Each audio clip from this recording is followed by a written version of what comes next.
Bonjour à tous, au programme aujourd'hui on va faire le point sur Pernod Ricard, un Pernod Ricard qui est potentiellement, alors qui est sur une tendance très baissière, mais qui a une publication de résultats après-demain et qui pourrait potentiellement repartir sur un mouvement haussier qui montre des signes d'affaiblissement baissier en tout cas. Donc on ira analyser ça en mensuel, en hebdomadaire, en journalier pour voir à quoi on peut s'attendre et quels sont les potentiels points d'entrée sur Pernod Ricard. On va voir, du coup on fera le point comme d'habitude en fin de vidéo sur le Nasdaq et le SP500 pour les marchés américains ainsi que sur le CAC 40 pour le marché français. Je passe sur Pernod Ricard du coup en mensuel. Alors Pernod Ricard qui était sur une grande tendance haussière, on voit qu'elle chute depuis quelques mois, depuis 2023 en tout cas avril 2023, il y a une chute violente qui s'effectue. Ce qu'on peut remarquer en mensuel, c'est une zone potentielle de support ici que je trace qui relie deux points ici, ce point-là et ce point-là, et qui nous mène plus ou moins au point sur lequel on est en ce moment. C'est pas une zone claire parce que c'est la seule zone de support qu'on a d'après moi qui justifie un rebond.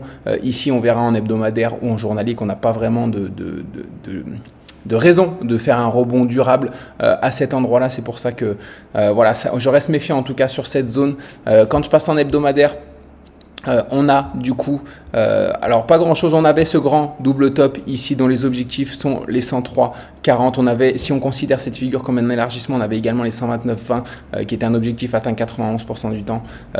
Si c'est un élargissement, du coup les objectifs du double top sont atteints autour de 40%, 40 et 43% pour l'élargissement.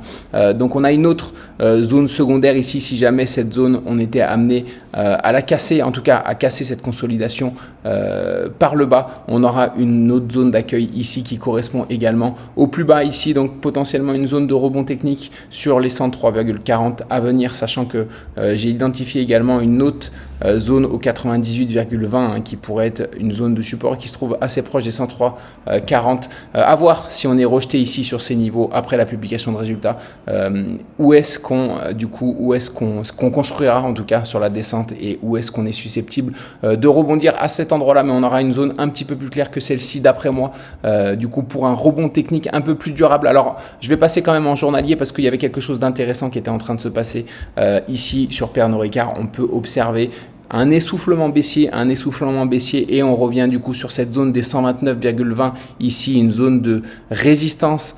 On a la publication de résultats encore une fois après-demain, elle va être déterminante. Est-ce qu'on va franchir cette zone par le haut ou est-ce qu'on va être repoussé pour potentiellement former une future tête-épaule inversée ou pour repartir même vers le bas? On va voir, c'est des choses qui sont difficiles, c'est difficile de se prononcer encore aujourd'hui. Si jamais on franchit par le haut, alors je vais faire un petit peu de place, je vais enlever un petit peu des gribouillis. Si jamais on franchit par le haut cette zone des 129,80, 129,20, on aura une zone qui sera dure à cet endroit-là au niveau des 138,40. Quand je repasse en hebdomadaire, on va voir que cette zone des 138,40, elle a joué le rôle de support à plusieurs endroits. Ici, le rôle de résistance ici, le rôle de support également plus ou moins ici, le rôle de support ici et ici. Elle devrait jouer le rôle de résistance majeure.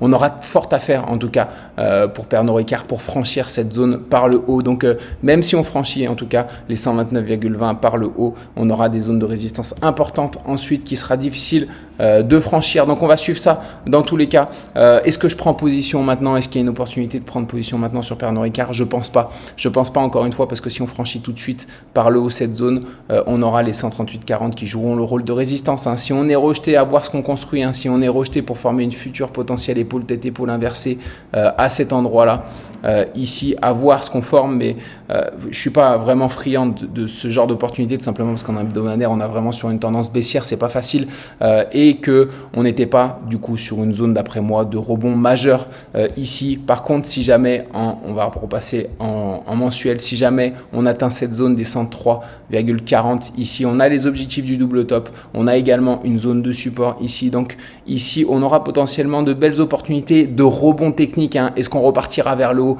pour repasser les plus hauts historiques?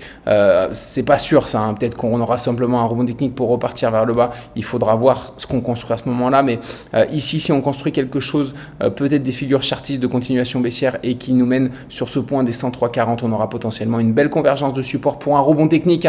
Et puis ensuite, on verra si jamais le mouvement repart durablement vers le haut ou alors si on est rejeté du coup directement vers le bas. Mais on aura le temps du coup d'ici là de sécuriser les positions si jamais on a bel et bien ce rebond technique technique.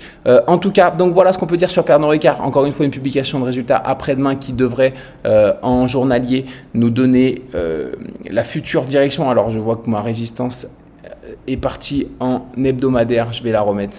Alors mon objectif du coup est la résistance de la figure. Voilà, c'était les 103,20 il me semble.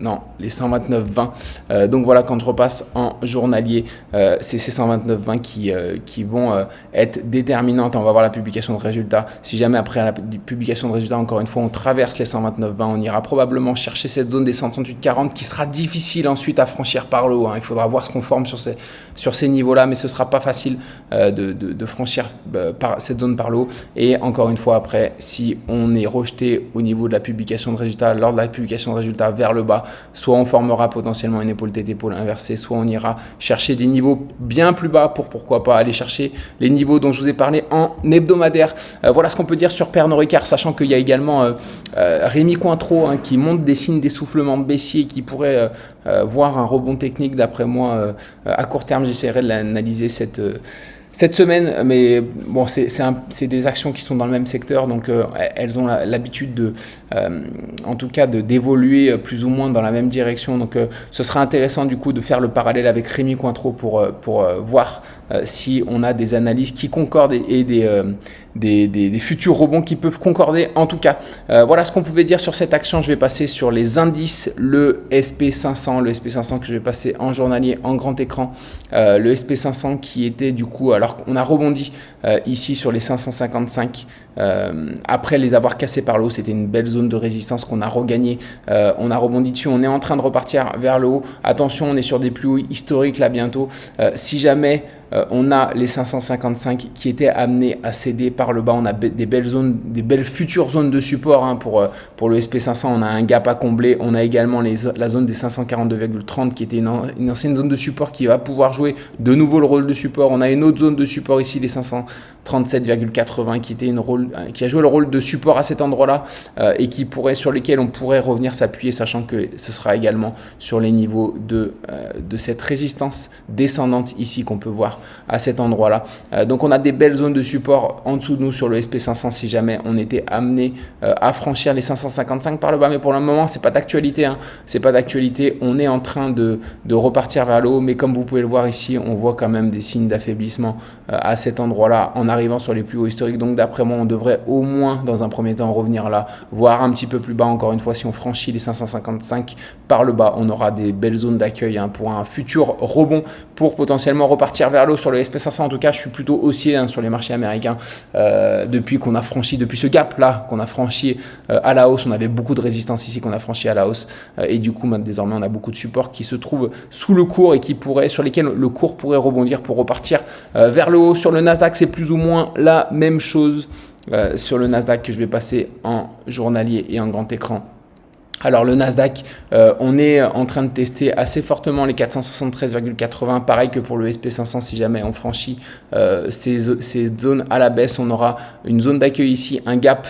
On aura également potentiellement les 460,20 sur lesquels rebondir. On a un autre gap ici, mais voilà, ici on a des belles zones d'accueil si jamais on est repoussé, si jamais on franchit à la baisse les 473,80, sachant que globalement ici on est quand même en train d'effectuer, d'après moi, plutôt une consolidation latérale qui laisse envisager, si elle continue, si elle dure, elle laissera cette consolidation envisager une continuation haussière pour au moins aller combler ce gap. Ici on aura une zone de résistance également sur le Nasdaq si jamais on repart vers le haut, en tout cas sur cet indice technologique américain. Voilà ce qu'on peut dire. Du coup on va passer enfin sur le CAC 40, qui est en direction toujours de cette résistance des 24 000 qu'on a identifié il y a quelques jours, depuis qu'on a regagné les 23 180 par le haut. C'est la zone qu'il faut privilégier ici, un retour sur cette zone là. Ensuite on aura potentiellement une correction en arrivant ici.